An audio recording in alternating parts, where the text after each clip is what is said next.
नमस्कार मित्रांनो, स्वागत आहे परत एकदा तुमच्या आवडत्या चॅनल हॅलो टीचरमध्ये। मित्रांनो, काल 27 तारखेला 2 सुधारित याद्या परत छत्रपती संभाजीनगरच्या आलेल्या आहेत आणि त्या सुधारित याद्या नेमका कोणत्या आणि काही मेलसुद्धा विद्यार्थ्यांना ट्रेसर पदाच्या संदर्भात येणे सुरू झालेले आहे। तर कोणत्या विभागाचे मेल आलेले आहे आणि कोणत्या विभागाचे मेल येणे बाकी आहे सगळी इन्फॉर्मेशन आपण या व्हिडिओच्या माध्यमातून जाणणार आहोत। ठीक आहे, तर मित्रांनो बघू शकता आपला टेलिग्राम चॅनल आहे, official Telegram channel hello teacher YT नावाचा। त्याच्यावरती ऑलरेडी मी 2 लिस्ट टाकलेल्या आहे। ठीक आहे, याच्यामध्ये तुम्ही बघू शकता सर्क्युलर नंबर 87 आणि 88। ठीक आहे, तर अगोदर 87 ला आपण ओपन करूया। सुधारित यादी आहे मित्रांनो, इथे बघू शकता तुम्ही फायनल मेरिट लिस्ट जे आहे ते रिवाइज 2 आहे।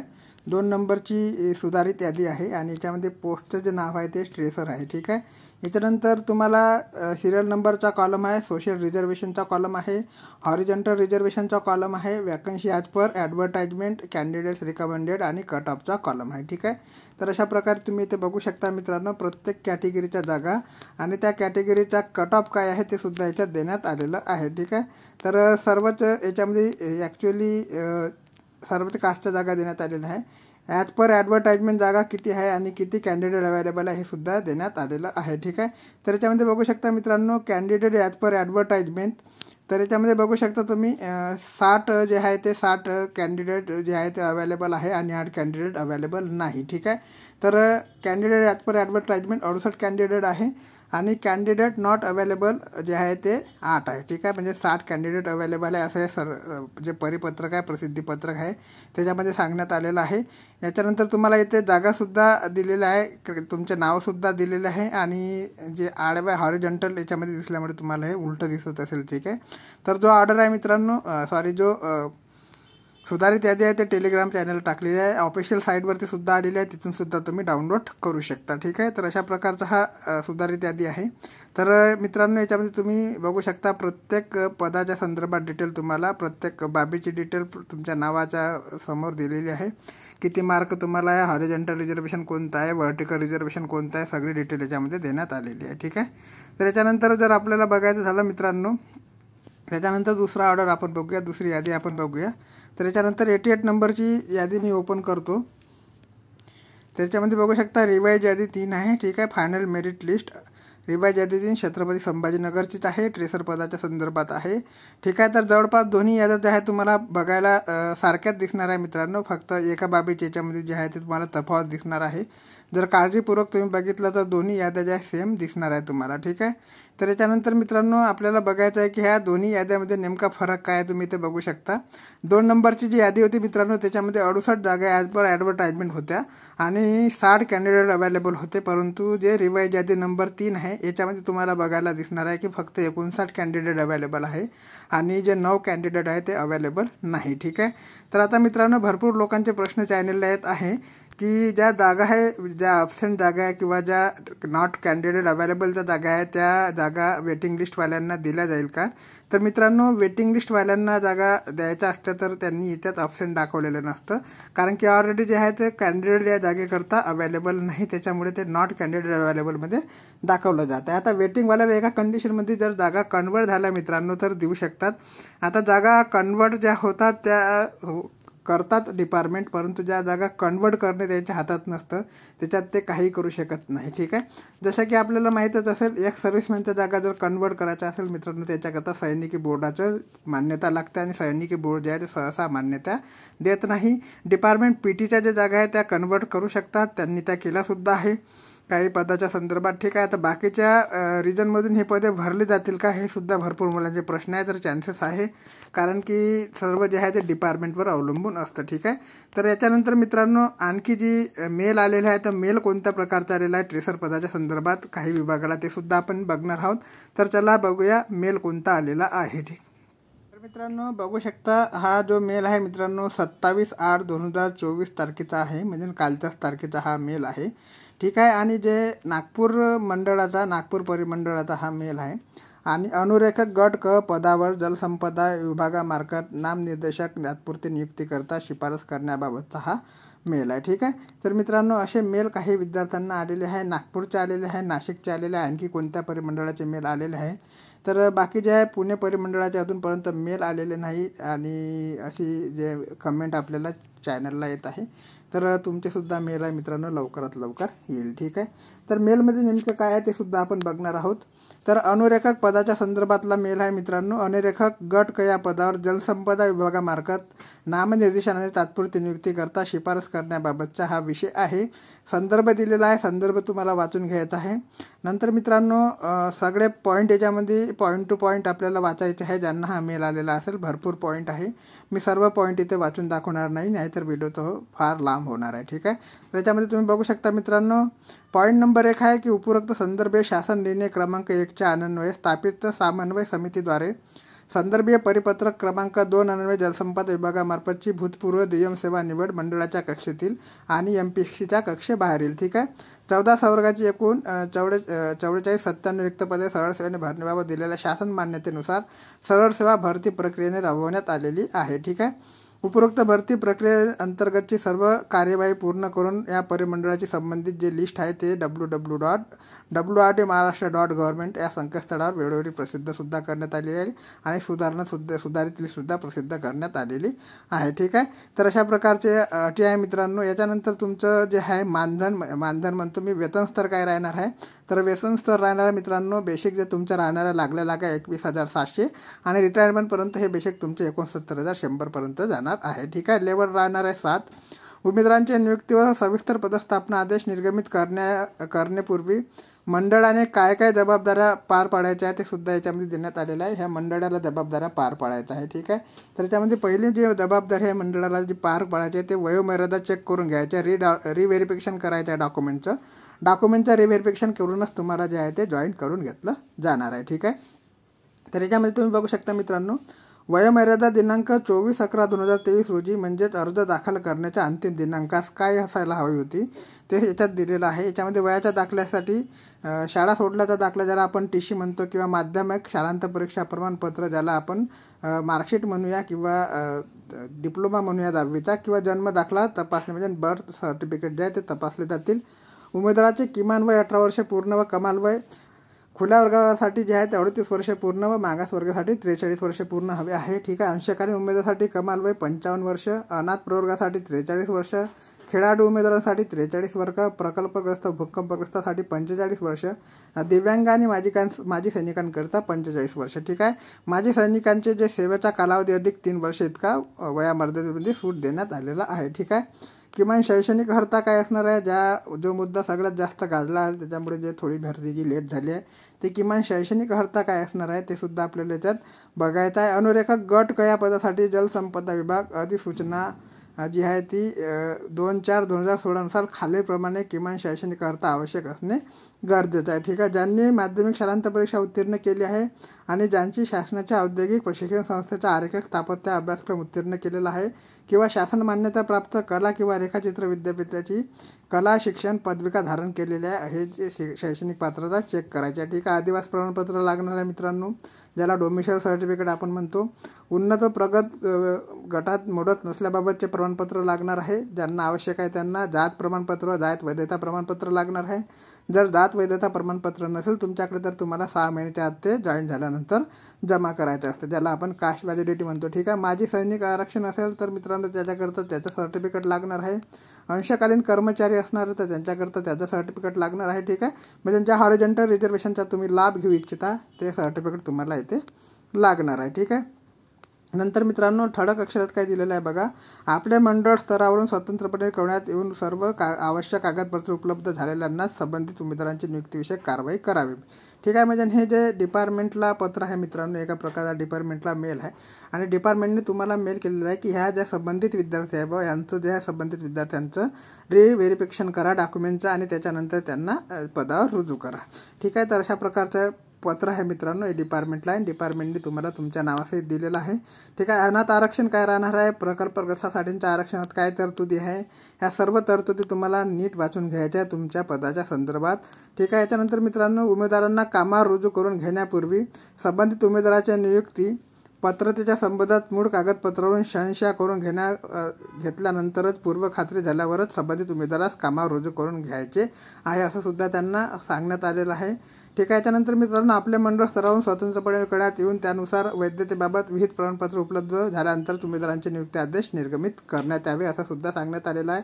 सदरची नियुक्ती महाराष्ट्र शासकीय न्यायाधिकरण मुंबई खंडपीठ नागपूर मॅट येथे दाखल मूळ अर्ज क्रमांक 693/2024, 699/2024 व 706/2024 या याचिकेच्या न्याय निर्णयाच्या अधीन राहून करण्यात आलेली आहे. ठीक आहे. म्हणजे मॅट कोर्टामध्ये ज्या केसेस होत्या त्या सगळ्या केसेसच्या विचारात घेऊन त्या सगळ्या केसेसच्या अधीन राहून ही नियुक्ती करण्यात आलेली आहे. याच्यामध्ये क्लिअर करण्यात आलेलं आहे. ठीक आहे. याच्यानंतर मित्रांनो अन्य सर्वसाधारण सूचना नियुक्ती आदेशामध्ये समाविष्ट करण्यासाठी ज्या आहे त्या खालीलप्रमाणे आहे बघा. नियुक्ती प्राधिकारी यांनी आदेश काढल्यानंतर उमेदवारांनी त्यांच्या नावासमोर दर्शवलेल्या ठिकाणी आदेशाच्या दिनांकापासून 30 दिवसाच्या आत तत्काळ रुजू होणे आवश्यक राहणार आहे. ठीक आहे. म्हणजे जो तुम्हाला अपॉइंटमेंट ऑर्डर दिला जाईल, नियुक्ती आदेश जो दिला जाईल त्या दिवसापासून त्या तारखेपासून तुम्हाला 30 दिवसाच्या आतमध्ये जॉईनिंग करून घ्यायची आहे. ठीक आहे. सदरविहित कालावधीत उमेदवार रुजू झाला नाही तर तो नोकरीसाठी संधी गमावेल आणि त्याला या नोकरीची आवश्यकता नाही असे समजण्यात येणार आहे. ठीक आहे. संबंधित उमेदवार सदर पदावर नियुक्ती स्वीकारण्यास इच्छुक नाही असं समजण्यात येणार आहे. आणि जर समजा गृहीत धरल्यानंतर तुम्हाला जे आहे ते नियुक्ती नंतर मिळणार नाही. ठीक आहे. तर सेवेत कार्यरत असलेल्या माजी सैनिक उमेदवारांच्या बाबतीत त्यांना संरक्षण दलातून कार्यमुक्त केल्याच्या दिनांकापासून 30 दिवसाच्या आतचं हजर होण्याचं प्रमाणपत्र लागणार आहे. ठीक आहे. सेवेत रुजू होताना उमेदवारांच्या त्याच्या वर्तणुकी संबंधित स्थानिक प्रतिष्ठित लोकप्रतिनिधी जसे की ग्रामपंचायत लोकप्रतिनिधी, नगरपंचायत मुख्याध्यापक, राजपत्रित अधिकारी इत्यादी व्यक्तीकडून 2 वेगवेगळ्या प्रमाणपत्र सादर करावे लागणार आहे. आता हे 2 वेगवेगळे प्रमाणपत्र कोणते राहणार आहे मित्रांनो, तर याला आपण कॅरेक्टर सर्टिफिकेट म्हणतो. तर कॅरेक्टर सर्टिफिकेट तुम्हाला 2 गॅजेटेड ऑफिसरचे लागणार आहे. त्याच्यापैकी कोणाकोणाचे लागणार आहे ते सुद्धा त्यांनी दिलेलं आहे. लोकप्रतिनिधी, ग्रामपंचायत, नगरपंचायत, मुख्याध्यापक, राजपत्रित अधिकारी असे कोणत्याही 2 वेगळ्या अधिकाऱ्यांचे चारित्र्य प्रमाणपत्र तुम्हाला लागणार आहे. ठीक आहे. तर चारित्र्य प्रमाणपत्राचे जे आहे त्या कॉप्या कोणत्या घ्यायच्या किंवा त्यांचे कोणता फॉर्मॅट घ्यायचा हे सुद्धा तुम्हाला बघावे लागणार आहे. नेटवर भरपूर फॉर्मॅट तुम्हाला चारित्र्य प्रमाणपत्राचे उपलब्ध होणार आहे. ठीक आहे. किंवा मित्रांनो डिपार्टमेंटने चारित्र्य प्रमाणपत्र याच्यात उपलब्ध करून दिलेली नाही PDF, तरी तुम्ही नेटवरून त्या PDF काढू शकता. किंवा तुम्हाला लागत असेल तर मी जे PDF आहे ते तुम्हाला टेलिग्रामद्वारे पुरविल. ठीक आहे. जर तुम्हाला आवश्यकता असेल तर कमेंट करू शकता. नंतर मित्रांनो उमेदवाराच्या रुजू होण्याच्या मुदतीवाढीच्या विनंती संदर्भात सामान्य प्रशासन विभाग महाराष्ट्र नागरी सेवा ज्येष्ठतेचे नियमावली 2021 शासन अधिसूचना क्रमांक SRV नुसार जे आहे जो शासन क्रमांक दिलेला आहे, दिनांक दिलेला आहे बघा 21/7/2021 मधील तरतुदीनुसार तसेच याबाबत वेळोवेळी नियमित केलेल्या निर्देशानुसार कार्यवाही करण्यात यावी. एखाद्या उमेदवारास विहित कालावधीत अपरिहार्य उचित कारणास्तव रुजू होण्यासाठी मुदतवाढ हवी असेल तर त्या उमेदवारांनी सविस्तर नियुक्ती आदेश निर्गमित झाल्याच्या दिनांकापासून 10 दिवसाच्या संबंधित नियुक्ती प्राधिकारी यांना मुदतवाढीसाठी अर्ज सादर करणे आवश्यक राहील. ठीक आहे. समजा तुम्हाला काही प्रॉब्लेम असेल मित्रांनो जॉईनिंग करून घ्यायला तर तुम्हाला 10 दिवसाच्या आत तुम्हाला नियुक्ती प्राधिकारीकडे अर्ज सादर करायचा आहे. त्यानंतरच प्राप्त झालेला अर्ज विचारात घेण्यात येणार आहे. मित्रांनो उचित कारणास्तव विहित कालावधीत मुदतवाढीसाठी अर्ज करणाऱ्या उमेदवारांना मुदतवाढ देण्याचा किंवा नाकारण्याचा अंतिम निर्णय जो राहणार आहे तो संबंधित नियुक्ती प्राधिकाराचा राहणार आहे. ठीक आहे. तुम्हाला मुदतवाढ हवी असेल त्याच्याकरता कारण पण तेवढं स्ट्रॉंग लागणार आहे मित्रांनो. ठीक आहे. याच्यानंतर मित्रांनो उमेदवारांची ज्येष्ठता ही सामान्य प्रशासन विभागाच्या दिनांक 21/6/2021 रोजीच्या शासन अधिसूचनान्वये विनियमित केलेला महाराष्ट्र नागरी सेवा ज्येष्ठतेचे नियम 2021 मधील तरतुदीनुसार गुणवत्ता क्रमांकानुसार निश्चित करण्यात येईल. मित्रांनो जी तुमची ज्याला आपण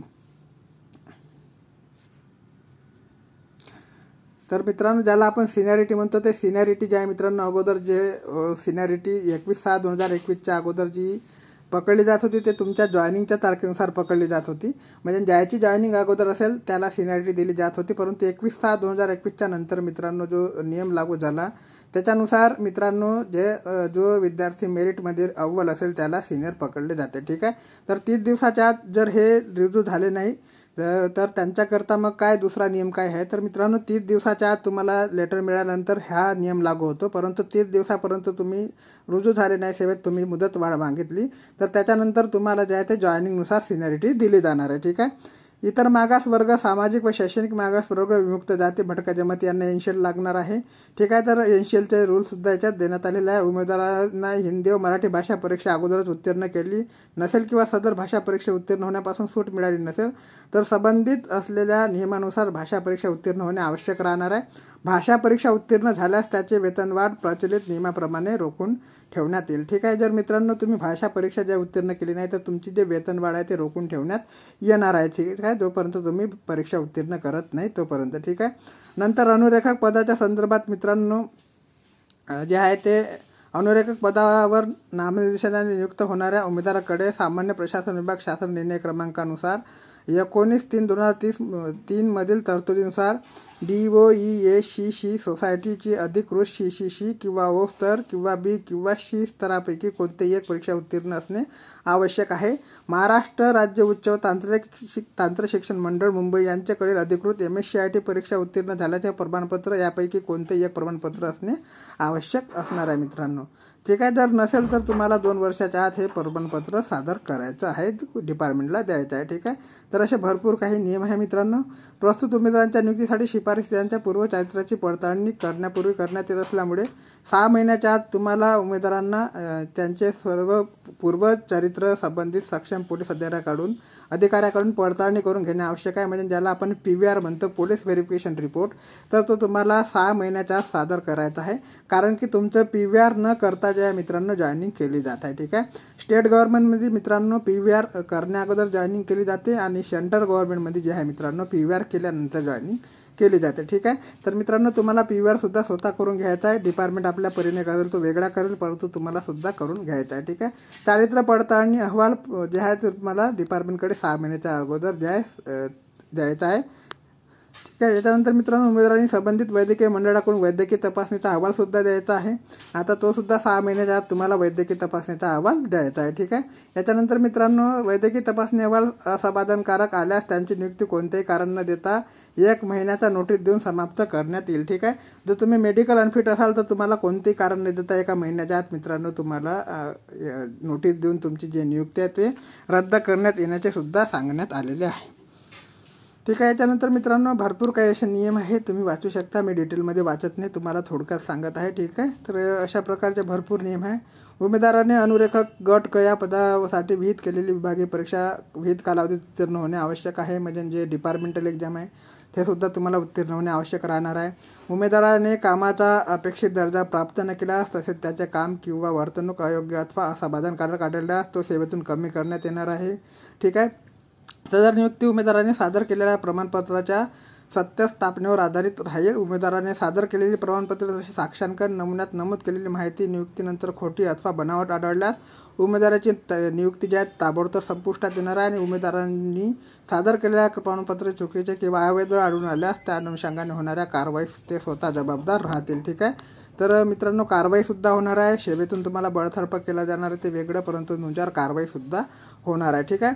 उमेदवाराने साक्षांकन नमुना सादर केलेली माहिती नियुक्ती देण्यात आल्यानंतर असत्य असल्याचे आढळून आल्यास उपरोक्त नियुक्ती आदेश रद्दबातल करून भारतीय दंड संहितेनुसार फौजदारी कारवाईसुद्धा उमेदवारावर केली जाणार आहे. ठीक आहे. उमेदवारांच्या सेवा निवृत्तीचे वय प्रचलित नियमानुसार राहील. जे नियम प्रचलित होतील त्याच्यानुसार राहील. सेवा नियमाचा भंग इत्यादी कारणासाठी एखाद्या उमेदवाराची सेवा समाप्त करण्यासाठी वरीलप्रमाणे नोटीस देण्याचे बंधन शासनावर असणार नाही. ठीक आहे. म्हणजे नोटीस कसल्याही प्रकारचा न देता तुम्हाला सेवातून बडतर्फ करता येते. ठीक आहे. तर मित्रांनो याच्यानंतर हा उमेदवार सध्या केंद्र किंवा राज्य शासनाच्या सेवेत अथवा निमशासकीय सेवेत कार्यरत असतील तर संबंधित नियंत्रण अधिकाऱ्यांनी त्यांना नेमणुकीच्या ठिकाणी सेवेत कार्यरत असतील तर संबंधित नियंत्रक अधिकाऱ्यांनी त्यांना नेमणुकीच्या ठिकाणी हजर होण्याच्या दृष्टीने सदर सेवेतून कार्यमुक्त झाल्याचे अथवा तसे लेखी पत्र सादर केल्याशिवाय त्यांना रुजू करून घेता येणार नाही. तसेच उमेदवारांची नियुक्ती त्यांचे केंद्र किंवा राज्य शासनाच्या सेवेत अथवा निमशासकीय सेवेत ना चौकशी प्रमाणपत्र त्यांच्या संबंधित कार्यालयाकडून प्राप्त होण्याच्या अधीन राहतील. ठीक आहे. जे ऑलरेडी सेवेत असेल गव्हर्नमेंट सेवेत त्यांच्याकरता हा नियम आहे. NOC त्यांना लागणार आहे. उमेदवार ज्या दिवशी रुजू होतील त्या दिवशीपासून नियमाप्रमाणे त्यांचे गोपनीय अहवाल लिहिण्यात यावेत व बदली झाल्यास ते संबंधित नियुक्ती प्राधिकाऱ्याकडे पाठवण्यात यावेत. हे सुद्धा देण्यात आलं आहे. मंडळाला सूचना आहे सर्व मित्रांनो. मंडळात परिमंडळात आकृतीबंदीनुसार अगर 8व्या अंती कार्यरत वर्गात अतिरिक्त ठरल्यास समावेशनाबाबत नियमानुसार कारवाई करण्यात येईल. ठीक आहे, तर भरपूर असे नियम आहे. नंतर मित्रांनो, बंधपत्र सभेतील उमेदवारास कामावर रुजू होण्यापूर्वी 100 रुपयाचा स्टॅम्प पेपर लिहून देण्यात यावे असं सुद्धा देण्यात आलं. 15.23 नंबरचा जो पॉईंट आहे तो बघा मित्रांनो. उपरोक्त आदेशामधील सर्व अटींची मी काळजीपूर्वक वाचन केले आहे. आदेशातील सर्व अटी मला मान्य आहेत. अशा प्रकारचे बंधपत्र संबंधित उमेदवारास कामावर रुजू होण्यापूर्वी 100 रुपयाच्या स्टॅम्प पेपरवर लिहून घेण्यात यावे. त्यांच्यानंतर त्याला कामावर रुजू करण्यात यावेत असं सुद्धा याच्यामध्ये सांगण्यात आलं. आता हा स्टॅम्प पेपर मित्रांनो तुम्हाला ज्यावेळेस जॉईनिंगचा ऑर्डर येणार आहे त्यावेळेस द्यायचा आहे, जेव्हा तुम्हाला जॉईनिंगचा ऑर्डर येणार आहे. ठीक आहे, 100 रुपयाच्या स्टॅम्प पेपरवर मी सगळ्या अटी वाचलेल्या आहे. असं तुम्हाला एक लिहून द्यायचा आहे आणि तुम्हाला सही करायची आहे. ठीक आहे, 100 रुपयाचा स्टॅम्प पेपरसुद्धा त्यांनी मागितलेला आहे. ठीक आहे, तर अशा प्रकारचे मित्रांनो मेल आहे हा. खाली जे आहे ते कोणाकोणाला मेल करण्यात आलेलं त्या विद्यार्थ्यांची नावे देण्यात आलेली आहे, परंतु त्यांची परमिशन मी घेतली नसल्यामुळे त्यांचे नाव मी शो करू शकत नाही. ठीक आहे, तर मित्रांनो अशा प्रकारचा हा मेल आहे. कोणाकोणाला मेल आला तुम्ही कमेंट बॉक्समध्ये कमेंट करून सांगू शकता. सोबतच मी तुम्हाला आपली जे ऑफिशियल मेल आय डी आहे मित्रांनो ते सुद्धा देईल काही दिवसामध्ये. त्याच्यावरती तुम्ही तुमचा प्रश्न विचारू शकता. Official mail I D J आहे मी पब्लिश करेल तुमच्यासमोर. ठीक आहे, कारण की आता जे टेलिग्राम चॅनल जे बंद होण्याच्या मार्गावर आहे अशी चर्चा सुरू आहे मित्रांनो. त्याच्यामुळे आपला जो यूट्यूब चॅनल आहे हॅलो टीचर, त्या यूट्यूब चॅनलशी निगडीत राहा मित्रांनो. टेलिग्राम चॅनल आता तर त्याची लिंक पण तुम्हाला दिलीच आहे डिस्क्रिप्शन बॉक्समध्ये, तिथे जाऊन सुद्धा जॉईन करू शकता जोपर्यंत आहे तोपर्यंत. ठीक आहे, त्याच्यानंतर मित्रांनो तुम्हाला ऑफिशियल जे आय डी आहे आपली मेल आय डी ते सुद्धा मी तुम्हाला पब्लिश केली, तिथे तुम्ही तुमचे प्रश्न विचारू शकता. ठीक आहे मित्रांनो, तर अशा प्रकारची अपडेट आहे. याच्यानंतर कोणत्याही प्रकारची अपडेट आली तर चॅनलच्या माध्यमातून तुमच्यापर्यंत पोहोचण्याचे कार्य नेहमीप्रमाणे केले जाईल. तोपर्यंत मित्रांनो जय हिंद, जय महाराष्ट्र, जय शिवराय.